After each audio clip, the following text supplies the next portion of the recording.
오늘 함께 은혜 나누실 말씀입니다. 전도서 9장 4절부터 12절까지 있는 말씀입니다. 제가 가진 성경책으로 구약 957페이지에 있습니다. 전도서 9장 4절부터 12절입니다. 봉독해 드리도록 하겠습니다. 모든 산자들 중에 들어있는 자에게는 누구나 소망이 있음은 산 개가 죽은 사자보다 낫기 때문이니라. 산 자들은 죽을 줄을 알되 죽은 자들은 아무것도 모르며 그들이 다시는 상을 받지 못하는 것은 그들의 이름이 잊어버린 바 됨이니라.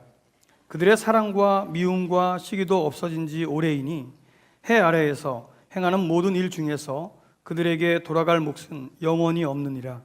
너는 가서 기쁨으로 내 음식물을 먹고 즐거운 마음으로 내 포도주를 마실지어다. 이는 하나님이 내가 하는 일들을 벌써 기쁘게 받으셨음이니라. 내 의복을 항상 희게 하며 내 머리에 향기름을 그치지 아니하도록 할지니라. 내 헛된 평생의 모든 날 곧 하나님이 해 아래에서 내게 주신 모든 헛된 날에 내가 사랑하는 아내와 함께 즐겁게 살지어다.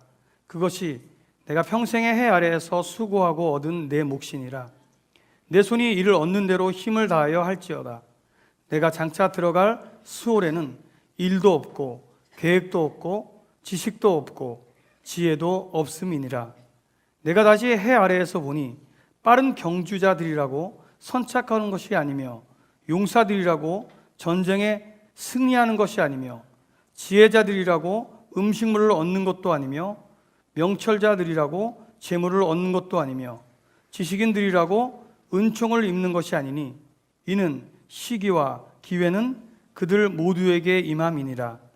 분명히 사람은 자기의 시기도 알지 못하나니 물고기들이 재난의 그물에 걸리고 새들이 올무에 걸린 같이 인생들도 재앙의 날이 그들에게 호연히 임하면 거기에 걸리느니라. 아멘. 여우야 여우야 뭐하니 세수한다. 오고쟁이 여우야 여우야 뭐하니 밥 먹는다. 무슨 반찬 개구리 반찬. 살았니 죽었니 살았을까? 죽었을까? 살았니 죽었니 살았다!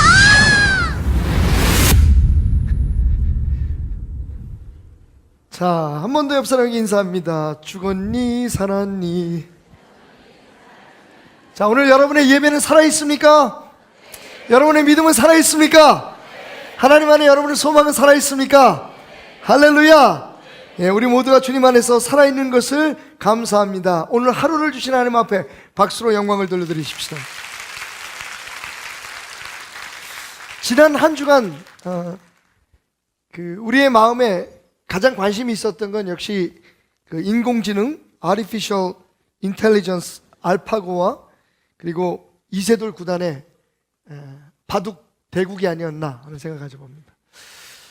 첫 게임이 시작하기 전에 이세돌 구단이 굉장히 자신만만 5대0 저도 뭐 4대1 뭐 이 정도 얘기하길래 야, 이거 되게 재밌는 게임이 되겠다.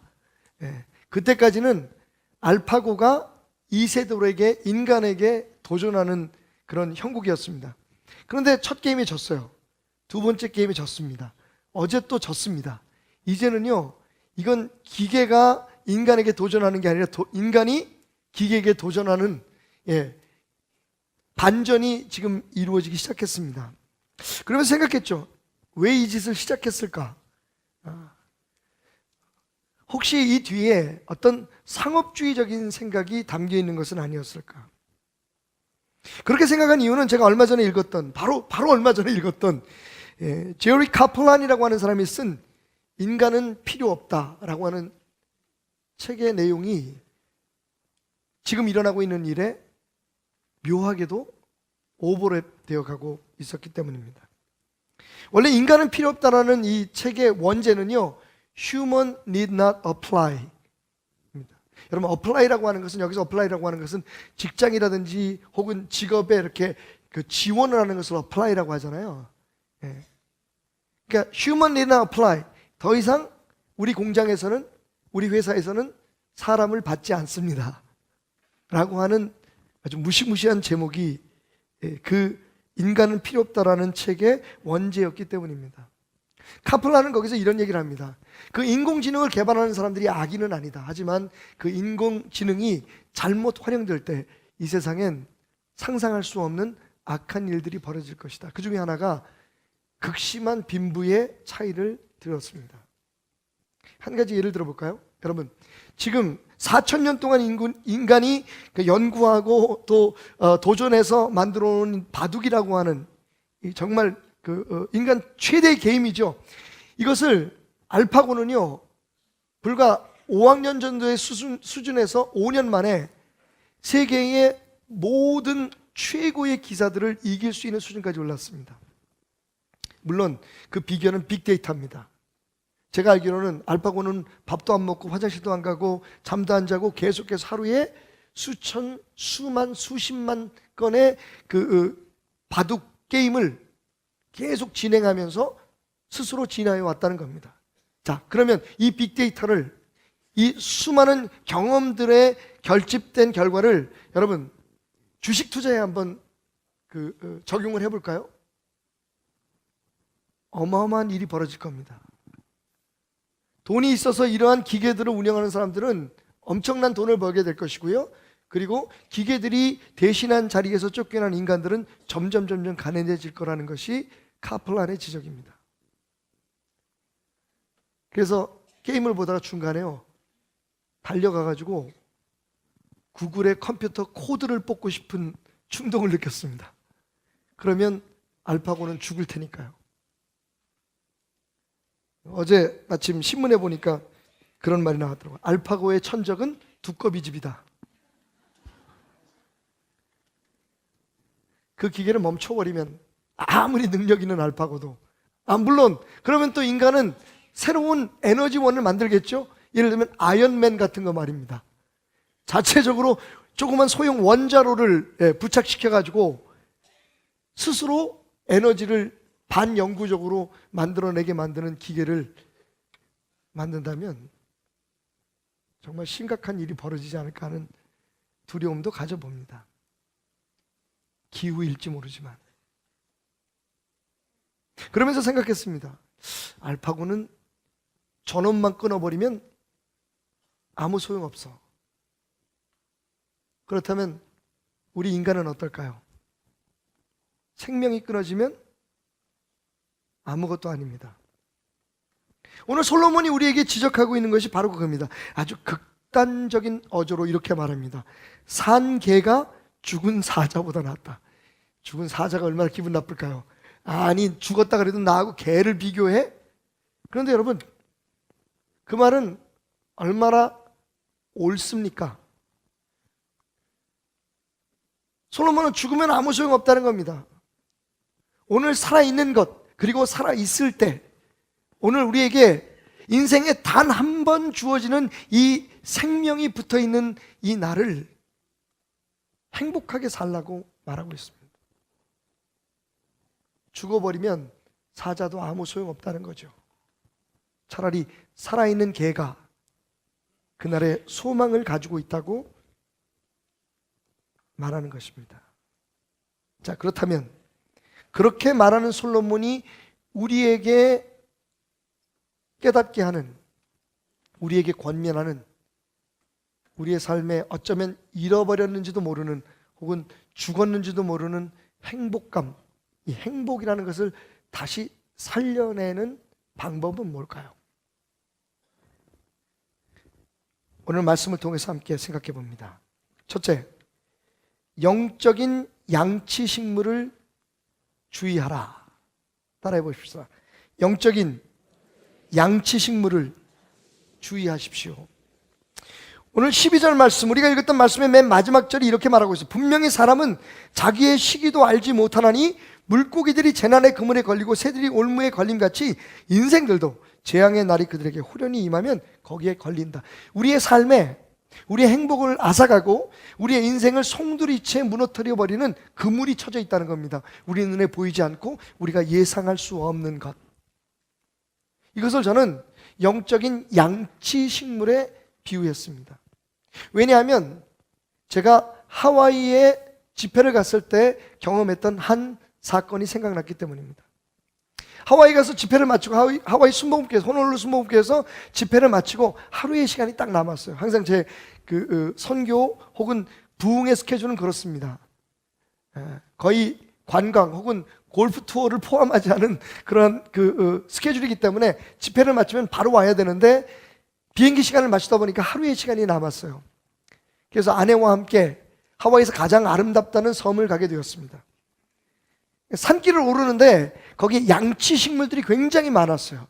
참고적으로 양치 식물은 쉽게 고사리과의 식물을 말합니다. 습하고 그늘진 곳에 많이 우거져 자라고 있는. 안내자가 말했습니다. 가이드가 말하기를 이 식물이 하와이 전체에서 가장 위험한 식물입니다. 사람들이 모두 뒷걸음질을 쳤습니다. 그동안엔 그냥 먹는 거, 그죠? 말려서 먹기 위해서 캘리포니아라든지 하와이에 고사리가 익을 때가 되면요, 한국 사람들이 산에 빼곡히 올라가서 고사리를 채취합니다. 그래서 그걸 말려가지고 그게 아마 고향 생각이 나서 그럴 거예요. 고사리를 무쳐 먹기도 하고 뭐 하는데 육개장에 집어넣기도 하고. 그런데 그 고사리가 그렇게 맛있고 우리의 몸에 좋다고 생각했던 고향 생각을 나게 하는 그 고사리가 그 하와이 섬에서 가장 위험한 식물이라니요. 깜짝 놀라서 누군가가 물었습니다. 아니 이거 고사리 아니에요? 우리 먹는데 이게 위험하다면 왜 위험한가요? 그래서 가이드가 웃으며 말합니다. 이 고사리가 위험하다는 게 아니고요, 이 고사리가 심겨진 곳에는 뱀이 있거나 혹은 낭떠러지가 있습니다. 지금 여러분이 보시는 이 고사리과 식물 중에 특별히 이 식물은 낭떠러지 끝에 무성이 자라기를 좋아하는 식물입니다. 그래서 이 고사리 자체의 독성이 있거나 이 고사리를 먹으면 위험해지는 것이 아니라 고사리가 가리고 있는 벼랑 끝에서 떨어져 죽을 위험과 고사리 숲속에 숨겨져 있는 숨어 사는 뱀에게 물려 죽을 위험이 있기 때문에 이 식물이 가장 위험하다고 말하는 겁니다. 우리의 삶에 영적인 양치 식물이 있습니다. 그 자체는 사실 우리를 죽이지 않아요. 그런데 그것이 바로 우리가 영적인 벼랑 끝에 우리의 인생의 가장 위험한 위치에 지금 서 있다는 것을 우리에게 느끼게 해주는 위험 경고 표시일 수 있기 때문입니다. 그리고 사탄은 항상 그런 위험한 곳에 서 있는 우리를 노리고 있기 때문이죠. 제가 생각하는 세 가지의 영적 양치 식물이 있습니다. 첫째, 피곤함입니다. 저는 오늘 여러분에게 육체적인 피로감을 이야기하는 것도 아닙니다. 물론 육체적인 피로도 풀어야 합니다. 하나님은 이 세계를 창조하실 때, 세상을 창조하실 때 6일 동안 열심히 일하고 하루를 쉬라고 했습니다. 그런데 이게 우리한테는 별로 적용이 안 되는 것 같아요. 쉬어야 될 주일날, 안식일날 우리는 또 교회 나와서 예배 드리잖아요. 그런데 여러분, 어떤 이에게는 이 예배가 영적으로 진정한 휴식이 되고 재충전의 기회가 되는 사람이 있는가 하면 어떤 사람에게는 지독한 스트레스가 되는 사람이 있다는 거죠. 육체적으로 뿐만 아니라 우리는 정신적으로, 영적으로 그 피로를, 이 피로감을 극복하는 시스템이 필요합니다. 왜냐하면 대부분의 피로는요, 무엇인가를 억지로 하든지 의무감으로 하든지 혹은 내가 해야 할 것에 이상의 것을 할 때 우리에게 주어지는 것이기 때문입니다. 근데 많은 사람들이 이 피로감을 그냥 주의 일을 열심히 하다가 보니까, 내가 열심히 세상에서 일을 하고 살다가 보니까, 내가 가족들을 위해서 충성을 하다 보니까, 내가 안 하면 안 되니까 이렇게 밀어붙이다가 결국은 인생의 낭떠러지에 떨어지는, 그리고 그것을 노리고 있는 사탄에게 물리게 되는 어리석음을 범하게 된다는 겁니다. 영적인 피로감, 정신적인 피로감, 이걸 풀어야 합니다. 지난주 한 주간 동안 저는 집에서 딱 하룻밤 잤습니다. 어젯밤까지 이틀밤을 잤군요. 자랑하는 게 아니라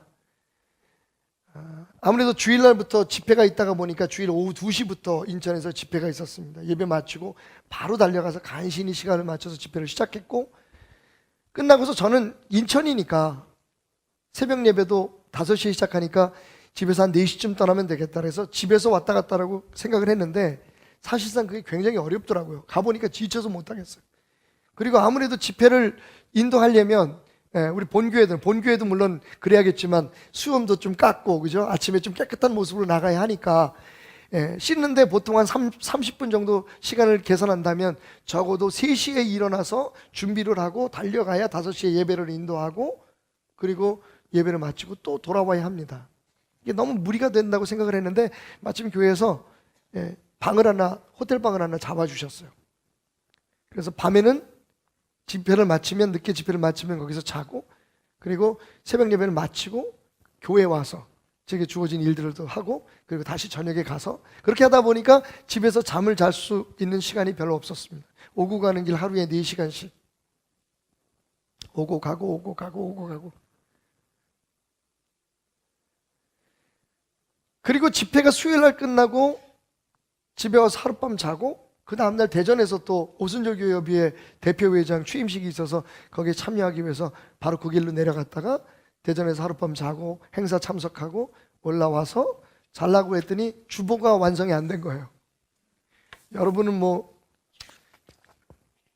매주 받는 거니까 그런가 보다 하실 테지만, 이 주보 하나 작성하기 위해서 얼마나 많은 사람들이 고생하는지 모릅니다. 제가 원고를 넘겨줘야 그나마 토요일 늦게까지 작업을 하지 않을 것 같아서 집에 들어가지 않고 토요일날 교회에서 하룻밤을 지냈습니다. 그리고 이제 어제 들어가서 편안하게 쉬었죠. 그런 저의 모습을 보면서 어떤 집사님 한 분이 걱정을 하셔서 카톡을 남기셨더라고요. 목사님, 너무 달려도 달리시는 거 아닙니까? 그런데 여러분, 솔직히 말씀드릴까요? 몸은 피곤합니다. 그런데요, 저는 제가 피곤하다고 생각해 보지 않았습니다. 지난 한 주간 동안 너무 행복했어요. 육체적으로도 사실은요, 그렇게 주변에 배려해 주는 사람, 그리고 제가 그 먼 길을 오고 가는 것을 어떻게 하든지 좀 도와주려고 하는 우리 동역자들이 있었고, 제 아내가 또 항상 먼 길을 갈 때는 대신 운전을 해주고, 또 아내가 그럴 수 있도록 배려해 주는 어머님이 계시고, 집회가 마치고 숙소에 돌아오면 띵동, 아빠 오늘도 수고하셨어요. 아빠 오늘 힘드셨죠? 한 구절의 메시지를 보내주는 딸과 아들이 있어서 솔직히 저는 별로 피곤함을 느끼지 못했습니다. 사실요, 우리가 무엇을 열심히 하고 또 열정을 다 쏟아서 한다고 해서 그게 꼭 피곤한 것은 아니더라고요. 문제는 하기 싫은 일을 억지로 하거나 누구에겐가 억지로 강압적으로 요구를 당해서 끌려가듯 하니까 그게 피곤한 거예요. 오늘 하루하루의 내 삶의 일에 대해서 내가 마음이 없으니까, 그것을 하고 난 후에 보람이 없으니까 피곤한 겁니다. 그런데 이 영적인 피곤함은요, 정신적인 피곤함은 우리를 그보다 더 무서운 곳으로 인도할 수 있습니다. 우리 행복을 앗아가는 첫 번째 영적 양치식물입니다. 두 번째는요, 외로움 혹은 소외감이라는 생각이 들었어요. 여러분, 인간은요, 원래 사람들 속에서, 관계 속에서 살아가게 되어 있습니다. 심지어는 지난주에 우리가 함께 공부했지만 천국은요, 지지난주죠, 천국은 우리 안에 있습니다. 그러니까 우리 안에 있는 천국을 누리려면 어떻게 해야 돼요? 우리가 되어야 되잖아요. 그런데 많은 사람들이 받은 상처 때문에, 혹은 어떤 경험 때문에, 혹은 자기의 성격이나 성품 때문에, 혹은 너무 깊이 들어가면 복잡해질 것이라고 하는 지레 짐작하고 두려움 때문에 여러분, 이렇게 사람들 속에 어울리기를 별로 좋아하지 않습니다.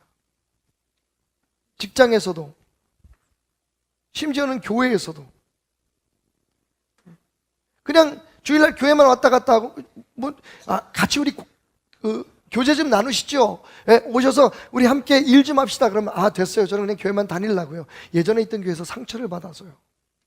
여러분, 그렇다고 해서 여러분이 올 2월 둘째 화요일 날 밥을 먹었는데 체했다고 해서 그다음부터 앞으로 밥을 안 먹을 수는 없잖아요. 우리의 관계라는 게 그렇습니다. 스스로를 자꾸만 소외시키려고 하고 나도 모르게 내 마음속에 외롭다는 생각이 들면 여러분 조심하셔야 됩니다. 끝없는 인생의 나락에 떨어질 수 있는 위험한 곳에 우리가 서 있다는 것을 알아야 돼요. 신앙생활도 그렇고요, 사회생활도 마찬가지고 특별히 가정에서 마찬가지입니다. 제가 와우 CCM에서 이게 상담 프로그램을 하다 보니까 여러 가지 질문들이 들어오게 되는데, 어떤 분이 정말 큰 마음을 먹고 익명으로 글을 하나 띄웠습니다. 이분은 젊은 교회 집사님입니다. 근데 언제부턴가 포노그래피에 음란물에 중독이 됐다는 것을 자기가 알게 되었대요. 그러다 보니까 가족들이 곁에 있는 거, 심지어는 아내나 아이들이 가까이 오는 것을 굉장히 싫어했답니다. 어느 날 혼자서 가족 식구들이 다 어디를 간 사이에 혼자서 컴퓨터를 들고 막 그 음란물을 보고 있는데 가족들이 들어오는 소리가 들리더래요. 그런데 그 순간 무슨 생각이 드냐면요, 가족이 없었으면 좋겠다는 생각이 순간 들더라는 겁니다. 위험한 거죠. 그래서 목사님, 어떻게 하면 제가 여기서 벗어나올 수 있을까요? 빠져나올 수 있을까요? 라고 하는 질문을 던졌습니다. 사람들이 싫어지기 시작하고, 당연히 우리가 누려야 할 그 천국이 있는 우리의 관계 속에 스스로 어떤 어려움이 있거나 어떤 상처가 있어도 들어가려고 하는 마음이 줄어들면 줄어들수록 우리는 점점 인생이 누릴 수 있는 행복과는 멀리 떨어져 있는 낭떠러지에 서게 됩니다. 그리고 사탄은 그것을 노립니다.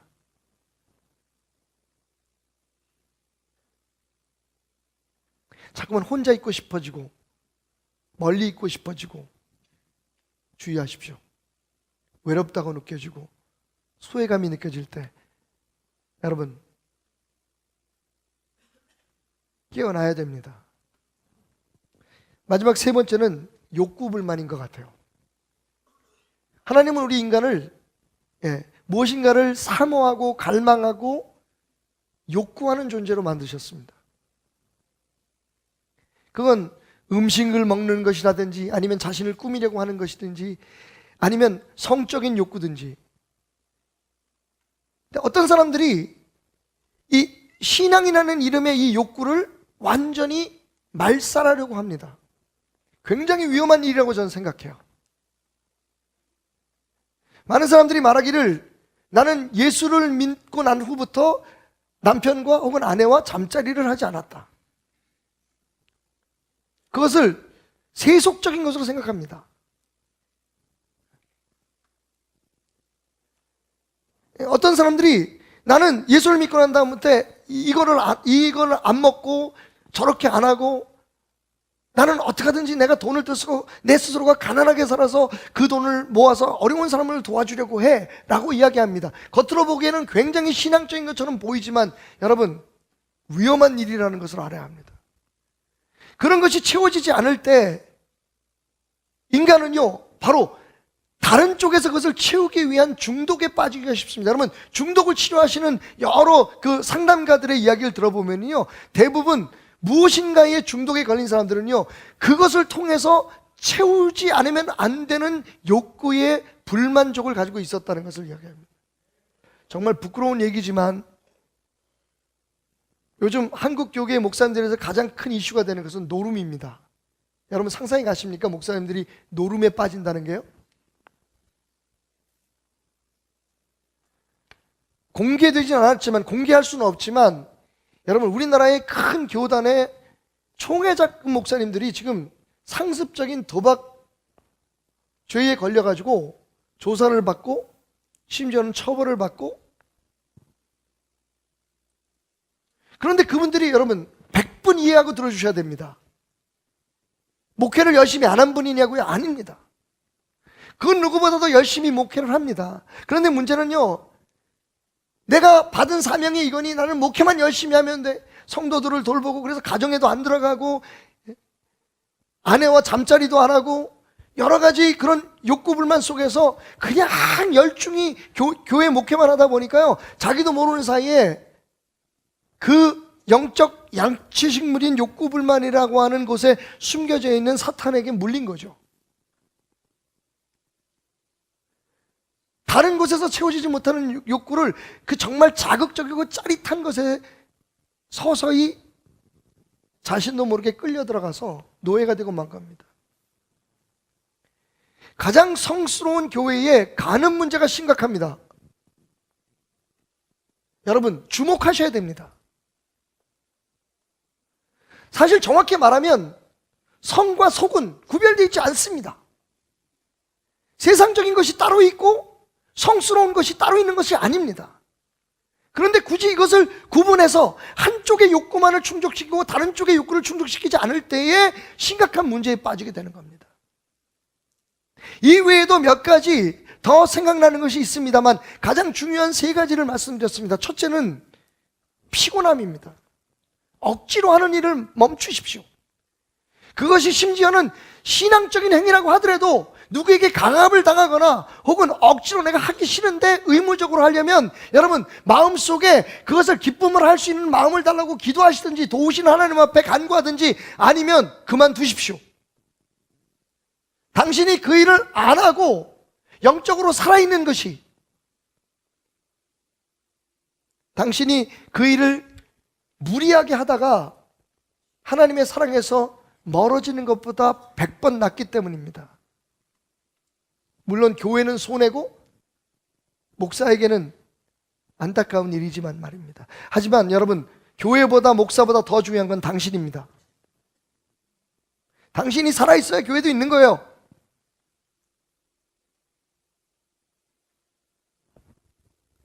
외로움도 마찬가지입니다. 기왕 하나님의 뜻을 알았다면 여러분 뛰어드십시오.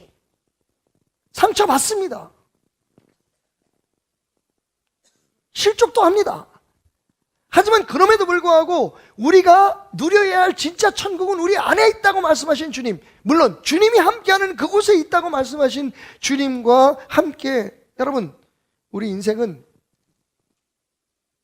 함께함 속에서 진정한 행복을 누릴 수 있는 존재라는 걸 잊지 말아야 합니다. 그래서 사도 바울은 말합니다. 주님 오실 날이 가까이 올수록 모이기를 패하는 어떤 사람들을 따라가지 말고 모이기를 힘써라.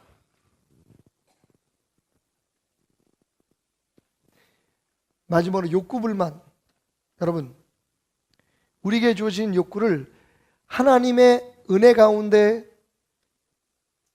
다른 사람에게 피해가 되거나 나에게 해가 되지 않는 가운데, 다시 말하면 죄의 상태에 빠지지 않은 상태에서 우리에게 주어진 모든 욕구들을 즐기고 누리는 것이 중요하다는 걸 기억하시기 바랍니다. 그래서 해결책이 뭐냐? 오늘 솔로몬이 우리에게 주는 지혜입니다. 따라합시다.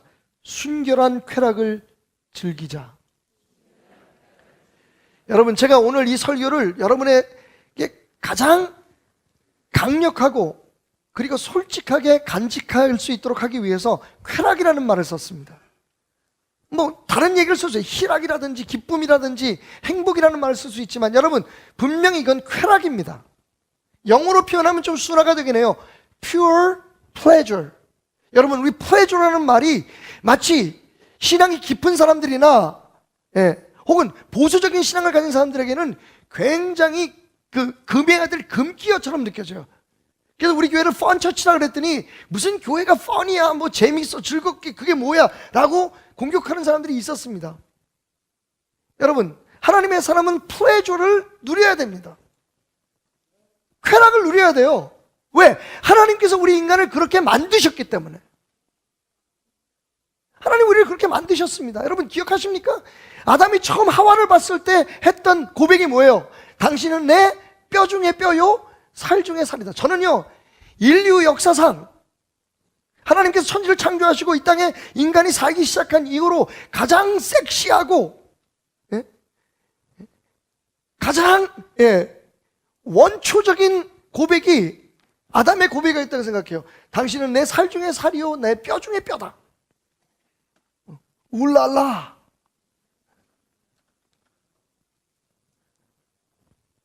맞습니다, 여러분. 문제는요, 우리가 죄를 지음으로 말미암아 그것이 왜곡됐다는 거죠. 오용되고 남용된다는 것이죠. 하나님께서 우리에게 주신 그 여러 가지의 그 권리들입니다. 사실은 pleasure, 쾌락, 이것이 충족될 때 영적으로도 우리가 살아날 수 있고, 그리고 우리에게 주어진 행복을 누릴 수가 있는 겁니다. 전도서 6장 6절을 보면요, 그래서 공동번역으로 제가 여러분 이해하기 쉬운 말로 다시 정리해서 주보에 올렸습니다만, 이런 말이 있어요. 즐기지도 못하는 인생, 천년의 갑절을 살아보아도 별 수가 없다. 모두 다 같은 곳으로 가는 몸들이 아닌가. 여러분, 우리 죽습니다. 중요한 건요, 우리는요, 오늘 사는 이 시간보다, 오늘 살고 있는 이 삶보다 우리가 살아갈 영원한 세상의 소망을 두고 살아야 합니다. 그런데 그러면서도 잊지 말아야 될 게 있어요. 오늘 솔로몬이 얘기하는 것처럼 죽어서 사는 세상, 하나님과 함께 우리가 살 그 영원한 세상의 삶은 오늘 우리가 지금 이 세상에서 사는 이 삶과는 전혀 다르다는 겁니다. 그러니까 오늘 이 삶을 포기하고 저 영원한 삶으로 가는 것이 하나님의 뜻인가 하는 것을 질문해 봐야 됩니다. 이것도 천국의 삶의 연장인 것을 기억하라는 거예요. 그러니까 오늘 우리에게 주어진 이 날은 이 날대로 하나님 안에서 최선을 다하고 즐거움을 누리고 행복하게 살고, 그리고 저 영원한 나라에 가야 한다는 겁니다. 과거에 우리가 힘들고 어려울 때, 먹을 것이 없을 때, 너무 삶이 힘들고 매일 술 먹고 들어온 남편한테 매 맞을 때, 그때는 정말 천국 가기 위해서 오늘 하나님 나를 거둬가 주십시오라고 살았어요. 천국의 소망을 포기하라는 게 아닙니다. 천국의 소망에 너무 집중해서 오늘 이 세상은 마치 값어치 없고 그런 의미도 없고, 그냥 오늘은 이 세상을 버리자, 오늘은 이 세상의 모든 의미를 없는 것을 생각하자라고 포기하지 말라는 겁니다. 그러면 오늘 이 말씀이 성경에 기록되어 있지도 않아요. 여러분 들어보십시오. 첫 번째 조언이 뭔지 아십니까? 먹고 싶은 건 먹으라요.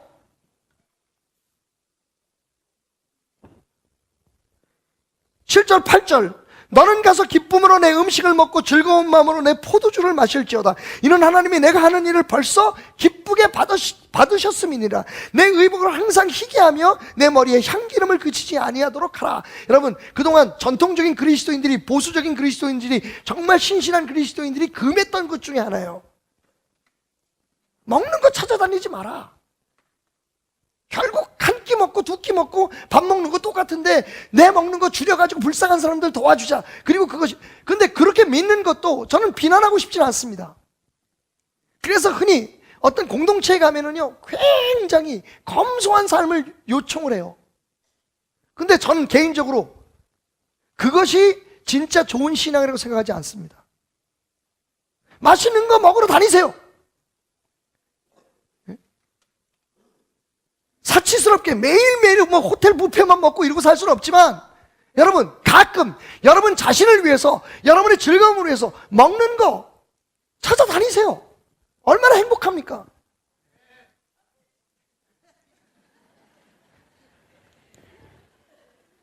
제가 그래서 목회 끝나기 전에 담임 목사가 추천하는 맛집 50곳, 이거 책 한 권 내려고 그래요. 정말 제가 가장 즐거워하는 일 중에 하나가 뭐냐면 맛있는 거 찾아내면서 먹는 거예요. 그런데 혼자 먹지 않아요. 저는 성도들과 함께 밥 먹는 걸 참 좋아해요. 오해하지 마십시오, 여러분. 아마 저하고 식사 하신 분들이 많겠지만 제가 항상 하는 말이 있어요. 첫 식사는 항상 목사가 대접합니다. 아마 제 밥 얻어 먹으신 분 되게 많을걸요. 그런데 가서 먹어보면 비싼 거 아니에요. 제가 비싼 거 사드릴 수도 없어요. 맛있는 거, 아니면 특별한 거, 왠지 모르게 먹어서 기분 좋고, 거기다가 기분 좋은 사람과 함께 먹으면 얼마나 더 기분 좋게, 얼마나 맛있게요.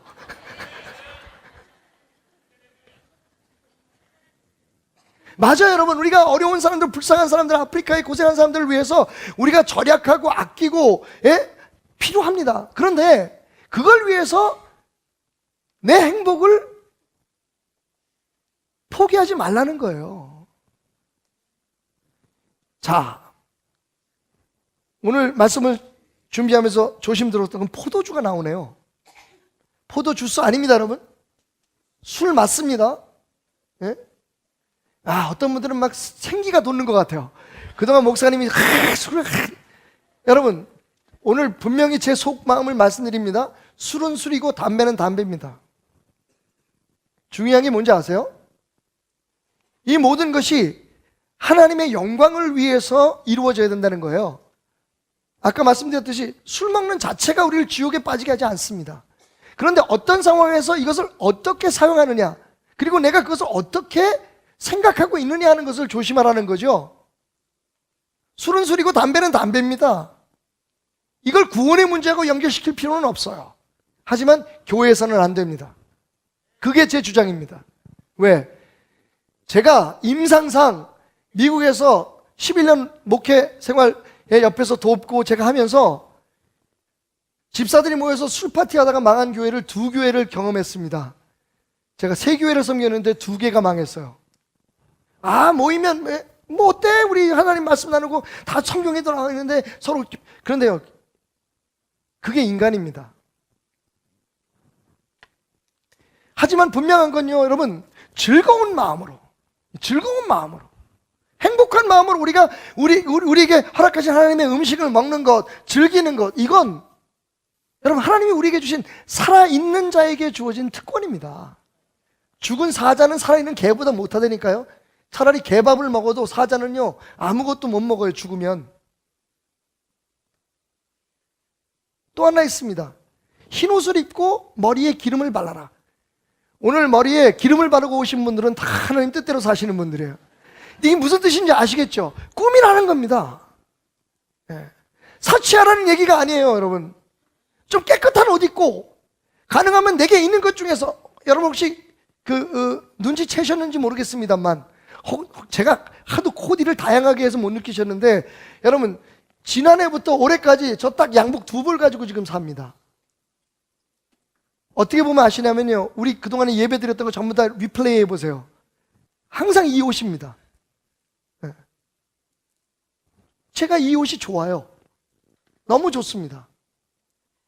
그래서 옷 입고 나면 바로 가서 털어서 걸어가지고 스팀 뿌려놓고 다시 또 주일날 입고 수요일날 입고 부흥회 갈 때 입고. 근데 또 이것만 하나만 가지고 어려우니까 또 마음에 드는 옷 하나, 그 권색 옷이 하나 있어요, 여러분. 그것도 하나 있고. 그런데 넥타이를 묶었다, 넥타이를 풀었다, 포켓칩을 꽂았다, 뺐다. 한 가지 여러분, 이 장면에서 저처럼 다리가 짧아서 고민하는 분들에게 팁 하나를 드릴게요.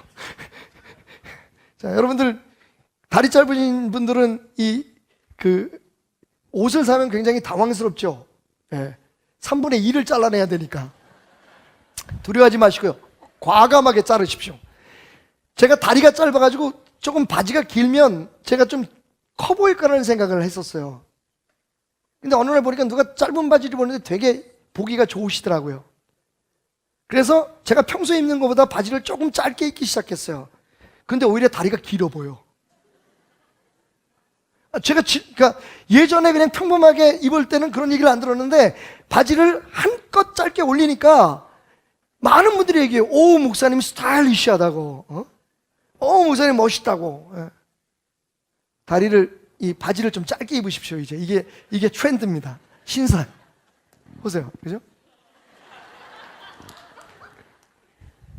사실 사람들에게 막 보여주려고 과시하는 거는 문제지만, 자기 자신에게 행복감을 주기 위해서, 자신감을 주기 위해서 자기를 꾸미는 건 참 아름다운 일이라고 생각해요. 제가 우리 교회에서 정말 이 패션에 있어서 위기의식을 느끼는 몇 분이 계십니다. 오창근 장로님, 김창주 집사, 또 우리 지금 아멘 하시는 우리 강생홍 목사님. 이분들 옷 입고 보면 제가 막 안에서 전의가 불살라져요. 막 나도 더 멋있게 다음 주에 입고 와야지. 그런데 보면요, 꼭 비싸고 좋은 옷들을 자꾸만 사 입는 게 아닙니다. 어떻게 하면 좀 꾸며볼까, 그죠? 네. 하나님 앞에 나올 때 우리가 막 어떤 보면요, 막 의무감으로 막 깨끗한 새 옷 입고 가야지. 그게 아니라 정말 내가 내 자신이 자신 있게 향수도 좀 뿌리고요. 너무 독하게 뿌리지 마시고요. 네. 머리도 좀 기름도 바르시고요. 몸빼 입고 오지 마시고요. 네? 편안한 게 좋긴 좋은데, 네. 사실 그러잖아요. 사람이 옷 입는 걸 보면 그 사람의 태도를 안다고. 왜 교회 나올 때 새 옷 입고 나오고 좋은 옷 입고, 이게 아주 잘못 지금 우리에게 오해가 되고 있는데, 예. 비싼 옷 입고 나오라는 게 아니에요. 하나님 앞에 나오는데 마음 자세가, 생각해 보십시오, 여러분. 예. 어떤 뭐 파티라든지 아니면 어떤 음식점에 갈 땐 드레스 코드가 있습니다. 쓰레빠 신고 들어가면 절대로 안 돼요. 쪼리 신고 갔다가는 쫓겨나요. 그런데 재밌는 건 그렇게 옷을 갖춰 입고 참석한 그 자리에서는 내가 뭔가 좀 특별하다는 느낌을 갖게 돼요. 굉장히 중요합니다. 근데 이게 비신앙적인 게 아니에요. 성경에서 권하는 겁니다. 여러분, 담임 목사가 멋을 이렇게 내는데 베델교회 성도들이 꼬재재해서 되겠습니까? 멋을 내십시오. 네. 사치하라는 거 아닙니다. 얼마든지 멋있게 사실 수 있어요, 여러분. 네. 그것을 통해서 우리는 행복을 맛볼 수 있기 때문입니다. 그래서 우리가 깨달아야 할 것, 따라합시다. 하나님은 금욕이 아니라 거룩함을 원하신다. 기독교는 금욕의 종교가 아니에요. 누리고 행복한 거예요. 그것을 위해서 예수님이 십자가에 돌아가셨어요. 거룩함이 우리의 목표이지 금욕이 아닙니다. 난 이거 안 했어. 난 저거 안 했어. 예수 믿고 나서부터 이건 안 해. 나 저거 안 해. 기독교는 안 하는 종교가 아니라요, 하는 종교예요. 하나님의 영광을 위해서. 아, 오늘 아멘 많이 나오네요. 내가 이런 설교를 올해부터 했어야 돼. 오래전부터. 근데 문제는요, 솔직히 이런 설교하기 쉽지가 않습니다. 네. 두 번째, 9절 말씀해 보니까 내 헛된 평생의 모든 날 곧 하나님이 해 아래에서 내게 주신 모든 헛된 날에 내가 사랑하는 아내와 함께 즐겁게 살지어다. 그것이 내가 평생의 해 아래에서 수고하고 얻은 내 몫이다. 여러분, 여기서 아내와 함께 즐겁게 살다라는 말은 아내와 함께 나누는 그런 플라토닉한 관계도 말하지만, 여러분, 다분히 성적인 관계를 얘기하고 있다는 것을 우리가 무시할 수 없어요. 인간에게는 성적 욕구가 있습니다. 많은 사람들이 생각할 때 성적인 것은, 다시 말하면 남녀가 사랑을 나누는 것은 뭔가 성스럽지 않다. 그 성 말고 이 성스럽지 않다고 생각합니다. 거룩하지 않은 일이라고 생각을 해요. 근데 여러분, 정말 그럴까요? 그렇다면 하나님께서 왜 남자와 여자가 사랑을 하게 만드셨을까요? 물론 사람의 차이가 있어요. 다시 말씀드리지만 욕구 불만이라고 하는 그런 그 이야기를 할 때 사람마다 욕구의 차이가 있습니다. 꼭 모든 사람이 다 동일한 기준으로 해야 되는 것은 아니지만, 여러분, 일단 하나님께서 허락하신 대로, 하나님께서 인도하신 대로 내가 거기에 따라서 결혼을 했으면요, 남편과 아내가 가정 안에서 하나님께서 세워주신 울타리 안에서 서로의 사랑을 나누고 삶을 나누는 것은 중요합니다. 그런데 열심히 기도하는 사람들은요, 집에 들어가질 않아. 아, 여기서 여러분께 말씀드릴 게 있네요. 제가 지난주에 집에 하루도 안 들어갔죠. 그런데 여러분, 항상 제 곁에 제 아내가 있었습니다. 제 아내가 제 집이에요. 이해 가십니까, 여러분? 그래서 제가 편안하고 위안을 얻는 거예요. 아내가, 요즘은요, 참 그 희한해요. 살다 보니까 그 아내의 바가지 소리가 찬양으로 들려요, 요새. 제가 좀 둥글둥글해진 것 같아요. 여러분, 배 보시면요, 배. 파도가 막 치고 바람이 많이 불어오는 곳에 있는 배의 창문은요, 평면이 아닙니다. 약간 굴곡이 져 있어요. 왜 그럴까요? 평면이면요, 파도가 치면 깨져요. 그런데 약간 굴곡해진 유리는요, 파도가 치면 그 압력이, 그 부닥친 충격이 옆으로 분산이 됩니다. 삶도 마찬가지인 것 같아요. 살면서 너무 모든 게 곧고 바르고 이러면 깨져요. 제가 요즘 좀 둥그레졌나 봐요. 예? 아내의 바가지 소리가 아름다운 멜로디로 들려요. 여러분, 거기가 집이지 않습니까? 저한테 거기가 집. 어떤 사람은 매일매일 제가 사는 집보다 더 넓은 평수의 집에 들어가도 집이 아닌 곳에서 가서 잠자는 사람들이 있어요. 근데 저는 집을 떠나도 항상 집에 있어요. 저를 염려해 주시는 어머님, 아이들, 그리고 제 곁에서 항상 수발 들어주는 제 아내. 그게 집이죠. It's my home. My wife is my home. 하나님께서 말씀하시기를, 솔로몬의 입을 통해서 말하기를, 야, 집안에서 놀아라. 아내와 함께 즐겨라. 이건 남녀 모두의 의무입니다. 그게 잘 안 되면요, 밖에 나가서 이상한 짓 하는 거예요. 제가 어떤 집회에 가서 붕괴를 인도했는데 마지막 날 간증을 어떤 분이 하는 거예요. 되게 부끄러워하면서 그런 간증을, 목사님 이상하게 저 은혜를 받고서요, 제가 막 교회에 충성을 하겠다, 헌신해야겠다 생각이 든 게 아니라 그동안 3년 동안 남편이 바람을 피워가지고 3년 동안 옆에 오면 막 벌레가 기어가는 것 같아요. 그래서 잠자리를 같이 안 했는데요, 이상하게 어젯밤에 은혜 받고 갔더니요, 남편 옆에 자꾸만 가고 싶어가지고 제가 먼저 다리를 올렸어요 그러더라고요.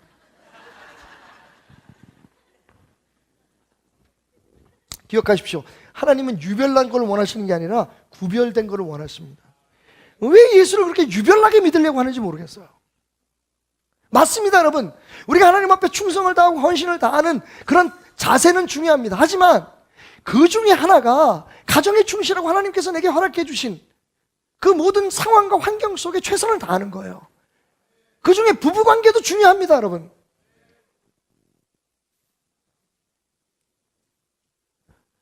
말씀드리지만 억지로 하면 피곤해요. 그러지 말고 그렇게 사랑할 수 있는 마음을 달라고 하세요. 그건 하나님이 주시는 축복이기 때문입니다. 빨리 넘어가야지. 연세 드신 분들이 있어. 우리 목사님 막 갔다 이제 말이지. 여러분, 우리 인간은 채워야 될, 그죠? 먹고 또 사람들 앞에 나를 이렇게 보여주고 그리고 사랑을 나누고 이런 욕구들이 있어요. 예수 믿으니까 그게 안 된다고 생각하는 건 문제가 있는 거예요. 그건 유별난 거예요. 여러분, 에녹이 왜 죽지 않고 하늘에 올라갔는지 아십니까? 성경은 뭐라고 얘기하냐면요, 에녹이 65세에 무드셀라를 낳고 그 후에 300년 동안 하나님과 동행하면서 아이를 낳았다. 그리고 365세에 하나님께서 그를 데려가심으로 보이지 않았다. 여러분, 에녹이 뭐 했어요? 300년 동안? 애 낳았어요. 사랑 안 하고 애 낳을 수 있어요? 중요한 건 하나님과 동행했다는 거예요. 그리고 매일매일 주어진 삶을 최선을 다했다는 겁니다. 남편으로서 의무를 다했어요. 부모로서의 의무를 다했어요. 하나님이 그걸 기쁘게 받으셨다는 거예요. 에녹이 매일 철야 기도를 365일 한 거 아니에요, 여러분. 기도했을 거예요. 누구보다도 열심히 봉사했을 거예요. 하지만요, 여러분, 하나님이 기억하신 건 뭡니까? 애 낳았다는 거예요. 열심히 사랑했어요. 그게 하나님 앞에는 아름답게 보인 겁니다. 세 번째로, 집착이 아니라 몰입을 하십시오. 제가 그 요약에는 열정이라고 했는데 어젯밤 단어를 잘못 선택했다는 걸 알았어요. 몰입입니다. 여러분, 집착과 몰입의 차이가 뭐죠? 집착은 그것만 하는 겁니다. 이게 끊어지면 아무것도 없는 거예요. 몰입은 뭡니까? 집중을 하는데, 열정을 쏟는데 주변의 모든 환경을 다 생각하는 거예요. 여러분, 솔로몬이 이렇게 얘기합니다. 내 손에 일을 얻는 대로 힘을 다해야 할지어다.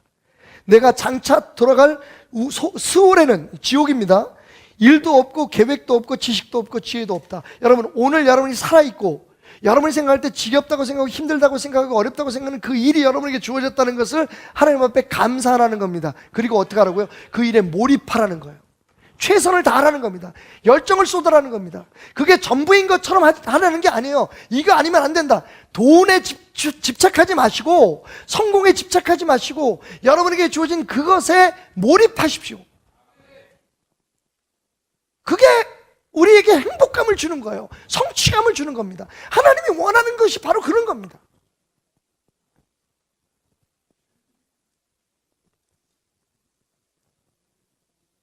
우리의 영적 양치식물을 걷어내고 삶의 벼랑 끝에서 살아가는 비결, 다시 한번 말씀드립니다. 금욕이 아니라 거룩을 위해 불림받았다는 걸 기억하시고, 유별이 아니라 구별을 위해서 불림받았다는 걸 기억하시고, 집착이 아니라 몰입하도록 불림을 받았다는 것을 기억하라는 겁니다. 그래서 즐기세요. 허락되는 만큼 즐기고, 그러면서 그 안에서 하나님과 동행하고, 하나님께서 그때그때 우리에게 주시는 일에 대해서도 또 인색함 없이 헌신하시라는 거예요. 사실 여러분, 참 재밌는 건요, 예? 그러면 안 된다고 생각하면서 그렇게 사는 거예요. 지금 많은 사람들이 그렇게 살아요. 아, 내가 내 걸 아껴서 누굴 도와줘야지, 내가 덜 먹고 누굴 도와줘야지, 그러면서 안 그런다니까. 그게 우리의 신앙의 부담이 되는 거예요. 그러지 마세요. 즐기세요. 누리세요.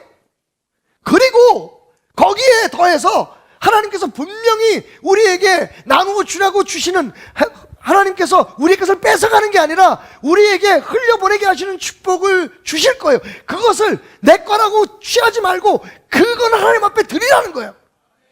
그것이 11조가 되든 아니면 성경금이 되든. 원래 신앙이 부담이 되면 안 되는 거예요. 그래서 마지막으로 여러분에게 드리는 말씀 기억하십시오. 내가 행복할 때 하나님도 행복하다. 자, 따라합시다. 내가 행복해야 하나님도 행복하다. 쉽게 설명할게요. 이런 겁니다. 여러분, 아들, 딸이 결혼을 했어요. 자, 너희들은 지금부터 부모를 공경해야 한다. 나는 공경하는 자식들이 좋아. 오늘부터 365일 동안 매일 직장 가기 전엔 이 두 부부는 아이들을 데리고 와서 매일매일 엄마 아빠한테 인사하고 가라. 그리고 매일 저녁 우리 집에 와서 인사하고 가라. 그리고 매일매일 용돈을 보내라. 여러분, 그게 우리가 원하는 겁니까? 맞아요. 우리가 우리를 효도하는 자식들을 원해요. 우리에게 잘하기를 원합니다. 그런데 여러분, 매일 그러면요, 이거 심각한 거예요. 며느리가 행복하지 않아요. 그 부부관계가 좋아질 수 없어요. 그래서 우리는 지혜롭게, 인간이지만 지혜롭게 이렇게 얘기합니다. 야, 너무 자주 오지 말고 고맙다. 선물도 좋고 니네들 생활비 도와주는 것도 다 좋지만, 야, 먼저 니네 가족들 챙기고, 그리고 일주일에 한 번만 와. 아니면 뭐 중요한 날만 와라. 그렇게 얘기하죠. 그러면서 우리는 행복해해요. 하나님이 우리 아버지예요, 여러분. 하나님이 정말 우리에게 원하는 게 뭘까요? 매일매일 교회에서 사는 걸까요? 아무것도 안 하고, 주님, 나는 하나님만 믿어요. 나는요, 가정도 없어요. 나는 하나님 앞에 모든 것을 드렸어요. 여러분, 정말 하나님이 원하시는 게 그거라고 생각하십니까? 그걸 위해서 예수님이 십자가에 못 박혀 죽었다고 생각합니까? 왜 이렇게 유별나게 믿죠? 남보다 뭘 더 잘해야지, 더 많이 해야지 하나님이 기뻐하신다고 생각하십니까? 우리 하나님이요, 생명을 우리에게 주신 이유는요, 우리가 행복하게 하기 위해서요.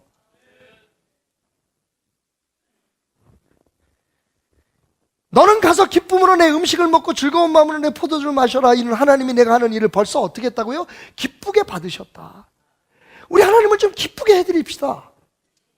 그러기 위해서 우리에게 주신 그 아름다운 행복들을 누리자는 거예요. 신앙이라는 이름으로 죽이지 맙시다.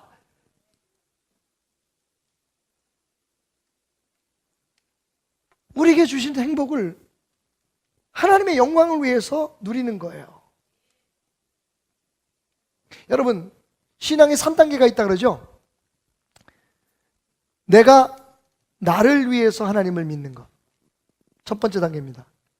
두 번째 단계, 하나님을 위해서 내가 하나님을 믿는 것. 세 번째, 나를 위해서 하나님을 믿는 것. 뭐가 좀 잘못됐네, 그죠? 첫 번째 거가 세 번째 걸 구분하셔야 됩니다. 그러니까 죄송합니다. 내가 나를 위해서 나를 믿는 것. 첫 번째 단계. 세 번째는 내가 나를 위해서 하나님을 믿는 것. 무슨 얘기인가 하면 나를 위해서 하나님을 믿어? 그게 이기심 아닙니다, 여러분. 하나님은 여러분을 위하세요. 그러니까 하나님이 우리에게 축복을 주시겠다고 생각하는 것이 당연히 우리의 것이 되어야 된다고 믿고 기도하고 간구하는 것이 사실은 진짜 우리가 추구해야 될 믿음이라는 겁니다. 나만 잘 되고 나만 욕심을 부리기 위해서 구하는 게 아니라 내가 잘 돼서 축복의 통로가 돼서 하나님이 내게 주신 맡기신 모든 일들을 감당하기 위해서 하나님을 믿는 것, 그것이 하나님에게 기쁨이 되는 믿음이라는 겁니다. 정리하겠습니다. 여기서 끝나면 놀자판이 되니까. 근데 정말 중요한 건요, 오늘 9장 1절 말씀이에요. 이렇게 얘기합니다. 이 모든 것을 내가 마음에 두고 이 모든 것을 살펴본 즉 의인들이나 지혜자들이나 그들의 행위나 모두 다 하나님의 손안에 있다. 여러분, 중요한 건 하나님의 손안에 있다는 걸 잊어버리지 마십시오. 그러니까 마음대로 내 욕구가 내 욕망에 시키는 데 다 하라는 얘기가 아니라 항상 어떻게 하라고요? 하나님을 기억하면서 하나님이 보고 계신다는 것을, 내가 성공하고 실패하고 내가 죽고 살고 내가 그렇게 세상적으로 쾌락을 누리며 살지만 이 모든 것이 진짜 내게 행복한 쾌락이 될 것이냐 순수한 쾌락이 될 것이냐 그렇지 않을 것이냐의 기준이 하나님에게 있다는 것을 잊지 말라는 겁니다. 전도서 11장 9절은 더욱더 분명히 이것을 우리에게 이렇게 말합니다. 청년이여, 내 어린 때를 즐거워하며 내 청년의 날들을 마음에 기뻐하여 마음에 원하는 일과 내 눈이 보는 대로 행하라. 하고 싶은 대로 하라는 거예요. 그런데 그 다음이 뭡니까? 그러나 하나님이 이 모든 일로 말미암아 너를 심판하실 줄 알라. 이게 진짜 믿음입니다. 이게 진짜 믿음인 거예요. 이 세상 모든 거 다 포기하고 이 세상 모든 거 다 물리치고 하나님, 나는 하나님만 믿겠습니다. 나는요 하나님 믿기 위해서 직장도 포기합니다. 하나님 믿기 위해서 가정도 포기합니다. 하나님 믿기 위해서 난 매일 하나님 앞에 기도만 합니다. 이거 신앙 아니라는 거예요. 하나님이 원하는 신앙은 하나님이 내게 주신 모든 것들을 다 최선을 다해서 감당하면서 하나님 앞에서 떳떳하게 부끄러움 없이 하나님이 기뻐하지 않는 일이 되지 않도록 사는 겁니다.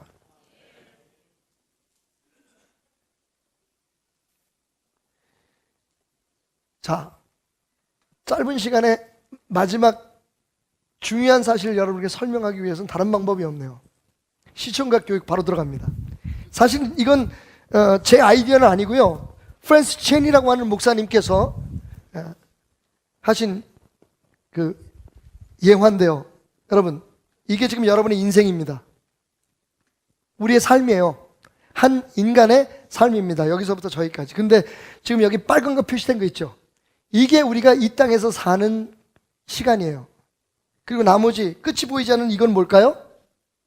우리가 영원한 나라에 가서 살 그 때를 뜻합니다. 지금 저는 오늘 요 시간을 얘기한 거예요. 그런데 여러분, 이게 전부는 아니에요. 이것을 기억하라는 겁니다. 끝없이 살아야 될, 하나님 앞에서 우리가 영원히 살아야 될 그 삶을 생각하면서 오늘 주어진 삶의 행복을 누리라는 거예요. 이것이 하나님을 아는 사람과 영생의 소망이 있는 사람과 하나님을 모르고 소망이 없는 사람과의 차이입니다. 우리에게 주어진 모든 삶을 누리지만 영생을 생각하지 않는 사람은 요거만 살아요. 요거만 생각합니다. 이 빨간 부분만. 그런데 하나님을 믿는 사람은 이것을 누리면서도 항상 하나님과 영원히 살 그 세상을 생각하고 내 삶이 하나님의 손에 있다, 하나님이 나를 보고 계신다, 하나님이 나를 심판하실 것이라는 것을 항상 기억하면서 오늘을 누리고 살아간다는 차이가 있다는 겁니다. 영원한 세상을 위해서 오늘을 살되 하나님이 우리에게 주신 행복을 포기할 필요는 없습니다. 이 사실을 깨닫게 해주는 글 하나를 여러분에게 읽어드리면서 오늘 말씀을 끝맺겠습니다. 우리 베델교회 자랑스러운 선교사죠. 우간다의 그레이스 킴 선교사님의 글입니다. 그레이스 킴 선교사님은 딸 넷 중에서 제일 큰 딸이에요. 우리 김은실 집사님이 황성문 전사님 아내가 셋째 딸이죠 아마. 그리고 그 밑에 막내가 또 하나 있습니다. 근데 막내 딸이 지금 미랄 선교단체에서 간사로 일을 하는데 아마 최근에 어디 선교지로 가야 할 그런 중요한 결단을 내려야 할 일이 있었나 봐요. 그래서 그 우간다에서 지금 선교를 하고 있는 아버님이 순교한 그 자리에서 그 선교지를 지키고 있는 그레이스 김은혜 선교사에게 아마 조언을 구하는 글을 띄운 것 같아요. 가족 톡방에 나온 걸 제가 그 가족들의 허락을 받아서 오늘 퍼왔습니다. 김은혜 선교사님의 글입니다. 동생아, 선교 그냥 사는 거야. 거기서 열심히 이분들과 주님 말씀 따라서 순종하며 말씀 전하라면 예하고 밥 먹으라고 하면 예하고 안아주라 하면 예하고 옷 입으라 하면 옷 입혀주라 하면 예하고 가르치라 하면 예하고 그냥 매일 매 순간 주님이 하라시는 거 다른 나라에서 하면서 사는 거야. 그게 나를 오늘 하루 살게 하신 하나님의 뜻이 아닐까? 여기 있으면 죽음을 많이 목격하게 돼. 어제 멀쩡했던 사람이 오늘 죽었대. 내가 잘 알았던 사람이, 그리고 다음 달 결혼하겠다는 사람이 얼마 전까지 웃으며 인사했던 목사가, 아줌마가, 아이가 어느 날 죽었대. 하루하루 오늘 이 하루를 주셔서 감사합니다. 귀한 이 시간을 주셔서 감사합니다. 오늘은 주여 뭘 할까요? 이 하루를 살게 하신 이유가 무엇입니까? 묻고 또 묻고 감사하고 또 감사하고 그렇게 살아가는 거야. 주님이 부르시는 그날까지 거기가 한국이든 타국이든 간에 어디든지 주님이 부르시는 곳에서 전심을 다해서 주님을 사랑하고 순종하며 그냥 사는 거야. 그게 내겐 선교란다. 여러분, 왜 우리가 선교사님들과 우리의 간격이 그렇게 멀다고 생각하죠? 때로는 여러분이 목사님들과 우리는 달라라고 생각하는 이유가 뭡니까? 우리가 아주 특이한 일을 하고 못할 일을 하고 있다고 생각하기 때문입니다. 아닙니다, 여러분. 제가 말씀드렸죠? 저는 제가 목회를 하지만 여러분들보다 더 훌륭하고 하나님 앞에 사랑받을 만한 일을 하고 있다고 생각하지 않습니다. 그냥 저는 목사로 불려졌으니까 이 일을 최선을 다하는 겁니다. 여러분은 거기서, 저는 여기서 오늘을 사는 거예요. 물론 그 결과에 있어서는 하나님이 기뻐하시는 더 큰 일이 혹은 그렇지 않은 일이 벌어질 수 있겠지만, 여러분, 이 김은혜 선교사의 고백을 들어보십시오. 선교? 그냥 사는 거야. 하나님이 우간다에 오라 하셨으니까 우간다에서 밥 먹으라면 먹고 사랑하라면 사랑하고 오늘 하루 내게 하나님이 원하시는 것을 최선을 다해 살며 살아가는 것, 그게 선교야. 오래전 여러분에게 소개했던 25살의 젊은 나이에 원주민의 창에 찔려 죽었던 짐 엘리엇이라고 하는 선교사의 아내가 쓴 편지 여러분 기억하시죠? 사람들은 내 남편을 순교자 혹은 영웅이라 말하지만 나는 그렇게 생각하지 않습니다. 그도 그렇게 불림받기를 원치 않을 겁니다. 제 남편은 하나님과 동행하기를 원하는 사람이었고 그리고 순종이 그 유일한 방법임을 알았던 사람입니다. 그래서 순종했고 그는 죽었습니다. 그뿐입니다. 여러분, 너무 특별해지려고 생각하지 마십시오. 피곤합니다. 너무 특별히 믿으려고 생각하지 마십시오. 진실되게 믿으십시오. 오늘을 즐기십시오. 오늘은 다시 돌아오지 않습니다. 하나님 안에서 누리십시오. 하나님의 웃는 모습을 보게 될 것입니다. 그냥 사십시오. 그러면서 하나님이 기뻐하는 일을 생각하시고 하늘나라에서 받을 상을 쌓아가십시오.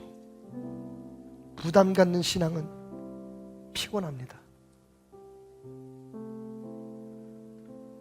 그래서 그리스도인들의 얼굴에, 우리 베델교인의 얼굴에 더 많은 웃음이, 너무 심각하고 너무 힘겨워 보이면서도 내가 아니면 누가 해, 이런 말이 없었으면 좋겠습니다. 기쁘게 하십시오.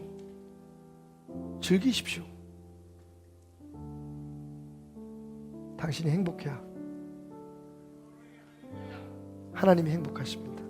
기도하겠습니다.